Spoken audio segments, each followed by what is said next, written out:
Oh shit.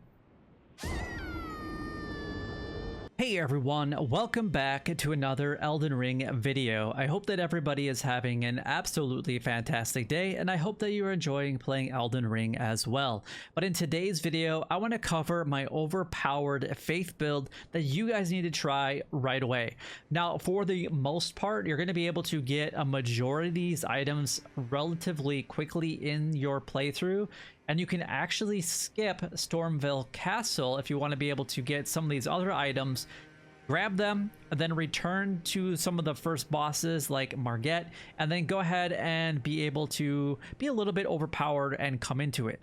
Now, there is only one major downfall to this entire build, and that is that it is extremely heavy, so you do need to have some points invested into endurance if you want to be able to be a medium load, and you don't want to have to fat roll all over the place, which honestly I don't like, and I'm pretty sure that you guys don't like fat rolling around either. It's ridiculous, you're too slow, and I feel like you can never get out of the way fast enough. So I do recommend that if you are going to be using this build, that either you change up a few of the items, and I'll go over that here in just a moment, or you make sure that you put some points and allocate some of your attributes into endurance. But anyway, let's go ahead and take a look at the stats right now instead of some of the gameplay that you guys have been seeing. And that is what my character currently looks like. Yes, I'm currently a 173, but I have been using this build, or at least something very similar to it, for a very long time. I bet I was probably right around that 40 to 50 range. I have all the video footage. I could easily go back and look at it and tell you exactly where I was at, but you can see exactly how I've allocated. Now, I have been experimenting. That's why I have kind of some interesting like setups instead of not being like complete faith, but there are some soft caps that happen with all of the attribute points that you're going to be allocating anyway. So you need to be mindful of that. But yes, I am currently at a 38 for my endurance just to use the shield and the armor and the wing scythe that I currently have. My secondary weapon is 0 weight because it is a faith weapon, and you can get it right at the round table hold. But I want to go over each of these locations and let you guys know kind of how I got them and where you guys need to go. And I'm just going to be pointing on the map.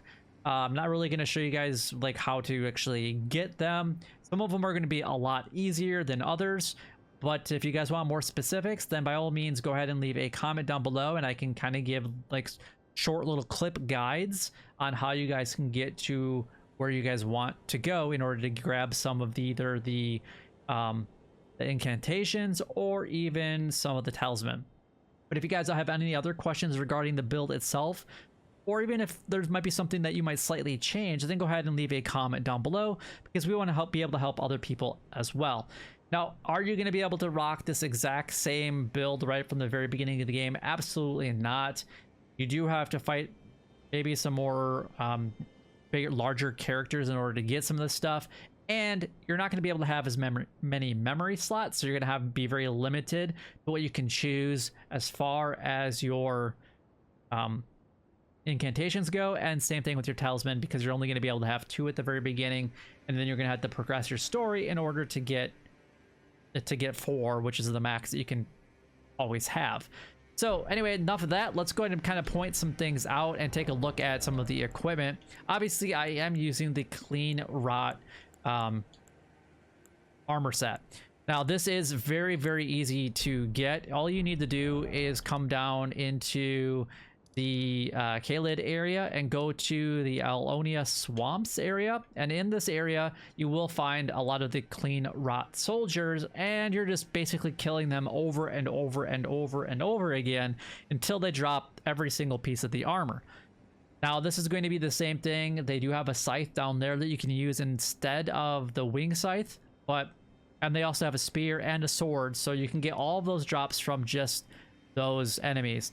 Now, I will let you know, to being completely transparent, if you want everything like I did, then you probably will spend about an hour doing so.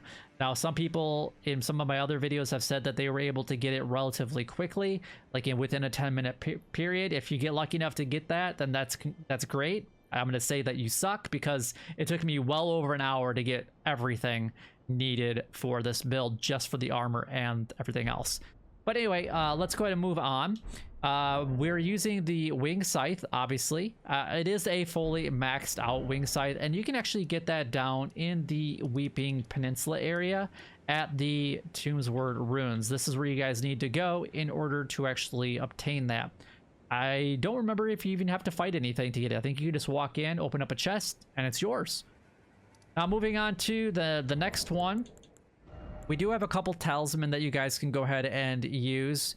And I'm going to tell you guys maybe something that's going to be in replace of one of them. Because the Scorpion charm, you can't get until you get to the Atlas part. Which is going to be in one of the runes over in this area. I believe it was actually at the Windham runes is where you can actually obtain that Scorpion charm, and that just improves our lightning abilities.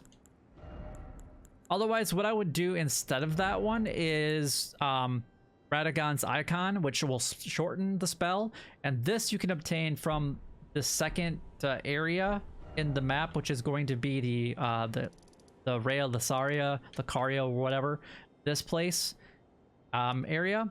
And I think you can find it like right around in the schoolhouse area, and it's in the rafters. So you're gonna have to get to like a secret area. You have to jump on some rooftops, and then you can get to it, and then you open up a chest, and it's there for you. Now moving on to another one, we have the Faithful Canvas Talisman. Now you'll be able to get this one from the Celia Crystal Tunnels, which is going to be located down in Caelid. Majority of the stuff is going to be like in the first couple areas, so this is where you need to go in order to get that one. The next one that we have on our list is going to be Radagon's Sword Seal, which again is down in the Caelid area, and is going to be located in, let's see, this castle right here, at Fort Forth. You come up here. Now, especially early game, a lot of these creatures are very powerful, but you can run, for the most part, just run by everybody and go ahead and grab it. Just expect to die in this location, especially if you're going there very beginning stages of the game. Once you get here, just grab it. Don't have any runes on you, and then just get out, or let yourself get killed, and then as long as you grabbed it, then you'll always have it. Now the next one that we have is the Carrion Filigree Crest. It lowers my FP consumed by skills, just because I am using a lot of the lightning incantations quite a bit, so I don't want to have to always refill, or I might not be able to refill as quickly in a battle.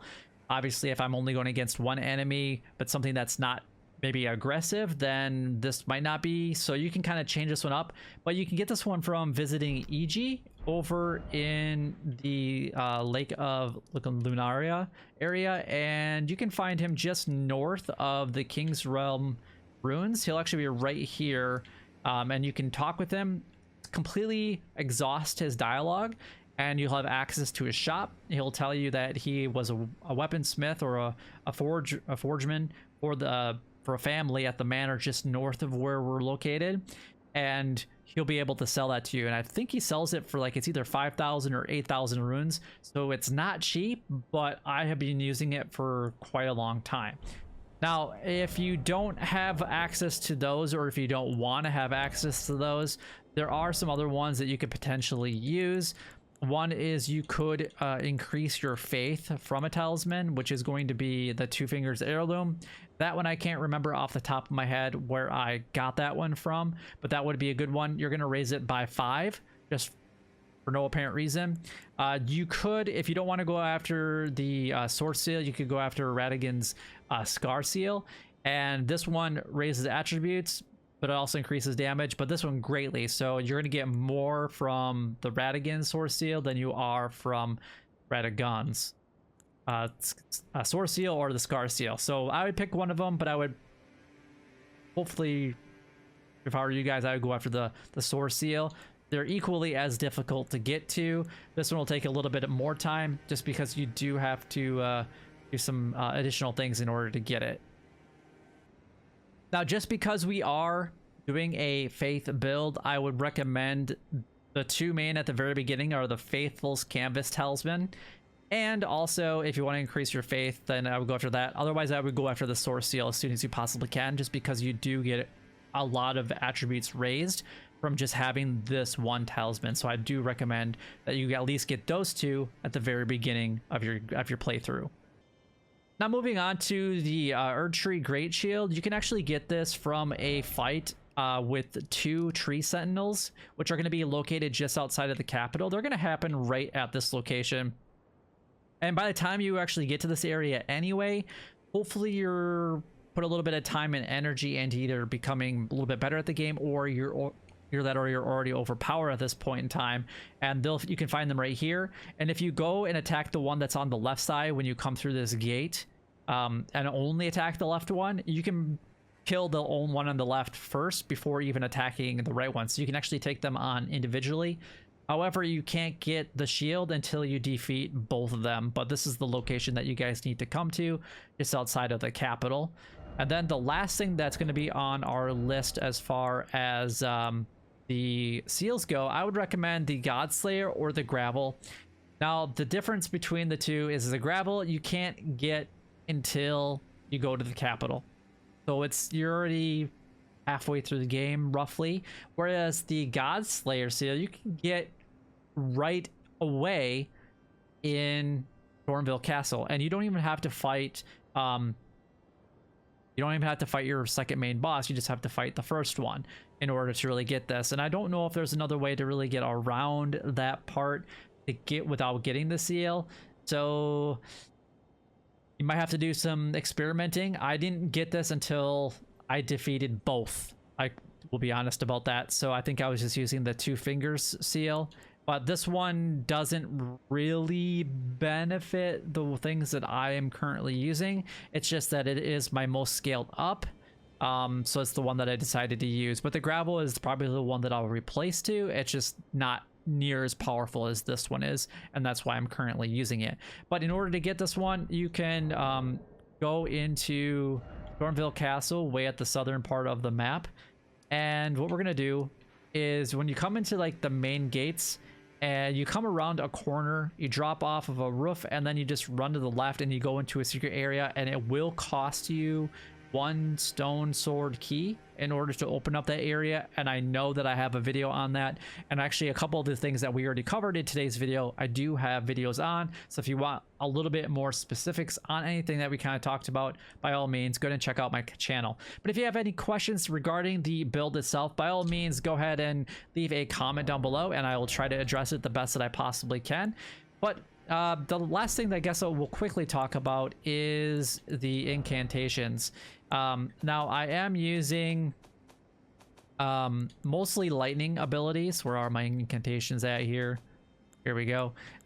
This one, the lightning spear, I like it. It just takes a very long time to actually go ahead and destroy, and this is a secret area, and if you want to do Rainy's quest line, you'll eventually have access to that.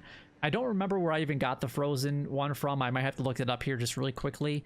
And then the lightning spear, I use this one all the time, and I would recommend that you get this like as soon as you possibly can. And that one you can get over in this area just south of a shack. It's this artist shack right here.